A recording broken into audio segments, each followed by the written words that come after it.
Grace and peace to you. Stained glass is a beautiful part of our tradition, but it's not just used because it's beautiful. Stained glass actually starts to become popular in the Middle Ages, a lot because it's a way of teaching stories to people who couldn't read. And so the churches built large cathedrals, and they put stained glass in them that shows pictures of Jesus and his followers to teach these stories to people who were illiterate.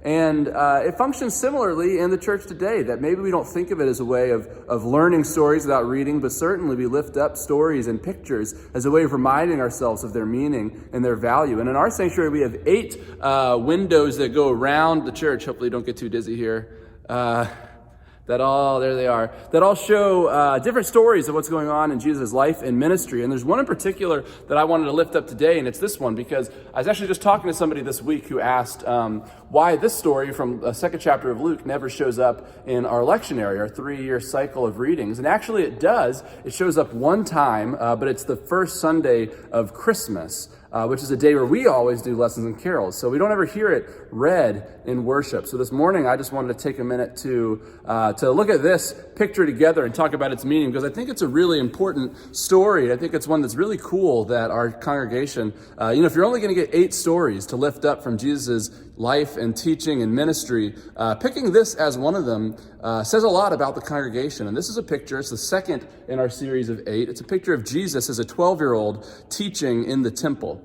And you can see that he's here with some religious leaders gathered around him. It reminds us of the story where Jesus' family, when he's about 12, is making the trek to Jerusalem to spend time at the temple. And then on the way back, his parents realize that Jesus is missing, and they go looking for him and find him here in the temple teaching and listening to the religious leaders. And what I think is so amazing with the story isn't just that Jesus is brilliant and has lots of important and insightful things to say. It's that these religious leaders sit around Jesus and listen to what he has to say and treat him with respect and take seriously the things that he is lifting up in their conversation. And I think that's such an important call for us to remember about how we consider our youth and children and how we treat them. I had a seminary professor who used to say that our children are not the future of the church. We like to say children are the future of the church, but actually our children are the church, just as much as any of us. The children are here and now actively part of the church. She used to say that too often we treat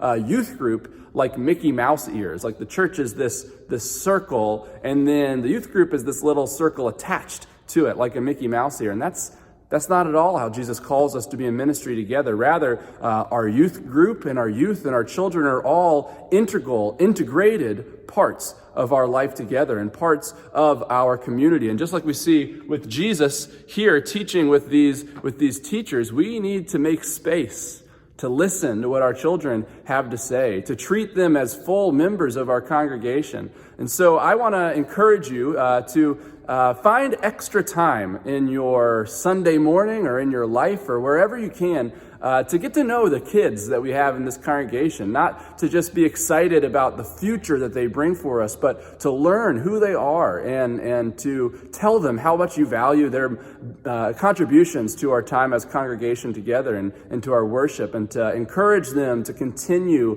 to live lives of faith and continue to bless our time together here and now with their contributions, their wisdom in the children's sermon, their songs, their gifts of worship leadership, all of the things that we see them doing in our church life together, because what they have to offer us here and now is incredibly valuable, not just to us, but to the whole world. And we want to kindle that fire within them, and we want them to know how much we care about them and treat them with the same awe and wonder and respect that Jesus gets in this picture right behind me. So that's what I wanted to talk about this morning. Remember that you are loved, and God's peace be with you.